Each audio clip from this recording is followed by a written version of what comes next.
Hello, my name is Dan Roddy. I'm the park manager at Lake Havasu State Park. I've been with the agency for a little over 5.5 years now, so I'm really thankful to be out here and learning a lot each and every day on the west coast of Arizona. A lot of people realize that Lake Havasu City is home to the London Bridge that Robert McCulloch brought here to town in the early 1970s. But even before that, the people that were keeping an eye out on the growing part of the state reserved a lot of the land for state parks and state park use. But what we have here today is over 900 acres right here in the heart of Lake Havasu City. We have 2.5 miles of shoreline, and that is what makes up Lake Havasu State Park, which marks as its establishment date 1965. We are able to offer people a little bit of everything.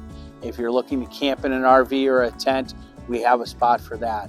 If you want a little bit of a more glamping getaway, you want to be in a cabin with a mattress and some air conditioning, we have that. You want to go out and play all day on your jet ski and boat, we have that. You want to go for a nice tranquil hike, enjoy the scenery of our beautiful cactus garden, get away from it all and relax and meditate, we offer that. You want to go on a trail and see the high vistas to look out over the area, we have that.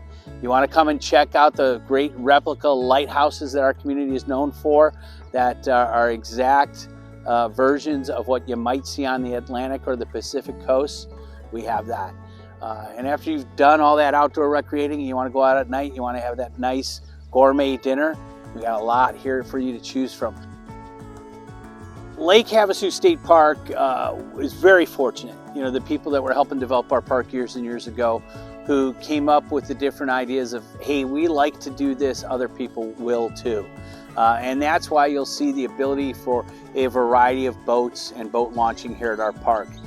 Be it a bass fishing boat, we host a lot of bass fishing tournaments here. You want to go fast out on the lake because you like to wakeboard or water ski. We have all that, and there's different areas on this lake where you can enjoy those types of activities. One of the things that really makes our area different, you're going to find some amazing beach areas, waterfront areas, and shoreline areas to explore, where you can go out there, take whatever water transportation you got, camp under the stars, set up a remote camp area, and enjoy that and know that you're in a well-maintained state park property. And especially if you're a kayaker, a canoeist, or somebody who's just into bird watching, fabulous things there. To the north, we have the Havasu Wildlife Refuge. When looking at the remote camping that's offered by going out and just finding a spot off the shore of the lake, is the fact that it's no reservations required, right? It's first come, first serve. You're going to be able to go out there, find a spot you like. You're going to be able to look for what type of amenities you're requiring. You're going to see that it should be clearly marked. Is it Bureau of Land Management land or is it Arizona State Parks and Trails land? You're going to see there's certain requirements. So always plan ahead. Principle number one in our Appreciate AZ principles. So plan ahead so you know what the rules are. Should you be on Bureau of Land Management land, Arizona State Trust land, or Arizona State Parks and Trails land. We have the Sunset Mojave Trail, which runs along that shoreline from the north end of the park to the south end of the park. It's going to take you through the center of the park where we have the Arroyo Camino Cactus Garden, which is a must-see for anybody that's in our area. It's a beautiful getaway right here in the hustle and bustle of our park. You're going to have the opportunity to see great egrets, blue herons. One of my personal favorites are the killdeers, and you're going to say, what's a killdeer? Well, they're the birds that run around the ground, and when you get close to their nest, they run away from the nest to distract you. And so we've got those throughout the park. Those are great things to see. A roadrunner, you might even see a roadrunner fly. Another one of my favorites is the burrowing owl that you'll see from time to time. And so those are all things that come into play when you're out here. When you talk about other wildlife you might see, we have coyotes, we have Gamble quail. That's a food source for the coyote. A couple of bobcat sightings here and there, but we definitely have a fair share of wildlife that you can enjoy and experience just by taking a walk through the park. One of the greatest things about Lake Havasu State Park is that we're really a year-round facility. When the weather's warm and hot, that's when our boating season is really in full force.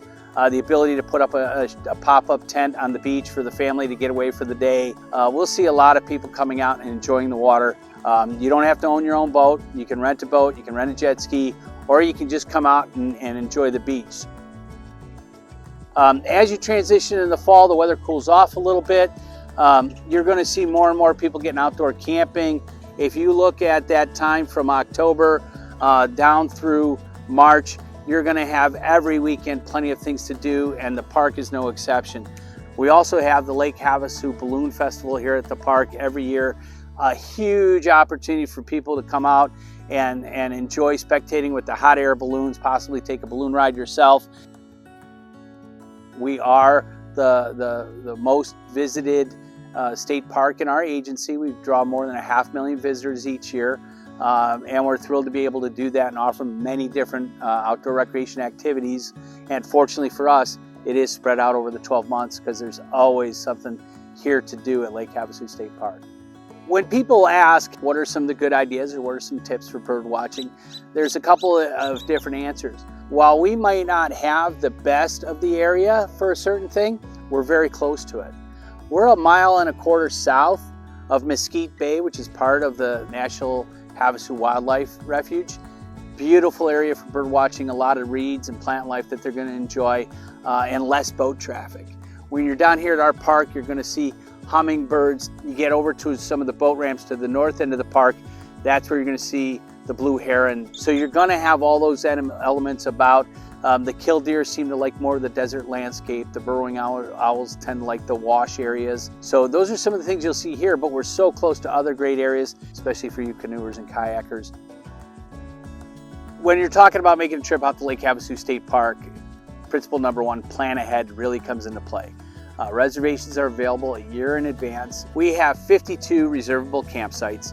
Those fill up very quickly, especially on weekends. We also have those 13 rustic cabins. You're going to really enjoy those because they'll sleep up to 6. If you are bringing a tent, the ground is very hard. There's a lot of rocks, a lot of desert landscape. Now keep in mind, we're part of a vibrant community. We have a row of hotels that run the budget gamut right outside of our door. We also have some phenomenal resorts. You're going to want to look at those if that's your cup of tea. Short-term vacation rentals, you're going to find a lot of options here in Lake Havasu City. What's next? The Bureau of Land Management or Arizona State Trust Land.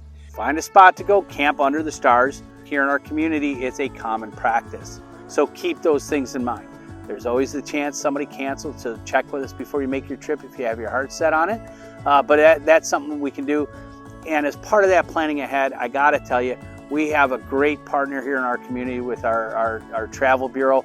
Go lakehavasu.com, give you a great calendar of events, give you a great list of people that are members that have accommodations you might be able to take advantage of. It'll tell you about the restaurants, the nightlife, and the other things you're looking to know. We draw over 500,000 visitors a year, and that's a pretty big turnout throughout the course of a year. And there's really no time where it's empty, but there's a couple good things to keep in mind. What we would kind of call the shoulder season. The last part of September, going in the first part of October, the weather's still great. Kids are back in school. That's a great time to come out because the temperatures are going to be good. You're going to see the same thing if you get into late April, mid-May. It's a great time to visit because it's a little less crowded. Your reservations will be a little easier to get if your choice is to just kind of kick back, relax, and put your feet in the sand. We're great for that too. I just want to say thank you for taking the time to learn a little more about Lake Havasu State Park, a place that I'm obviously very fond of. The whole west coast of Arizona is a great place to come and see. No matter what time of year you come out, we've got something for you to do. So we're really looking forward to seeing you. Please keep in mind, azstateparks.com is where you can find out all about that. If you're looking for other information, golakehavasu.com is another great one. We greatly appreciate the folks at the Arizona Office of Tourism for including us in this fantastic project, and we're hoping to see you here at Lake Havasu State Park. Thank you.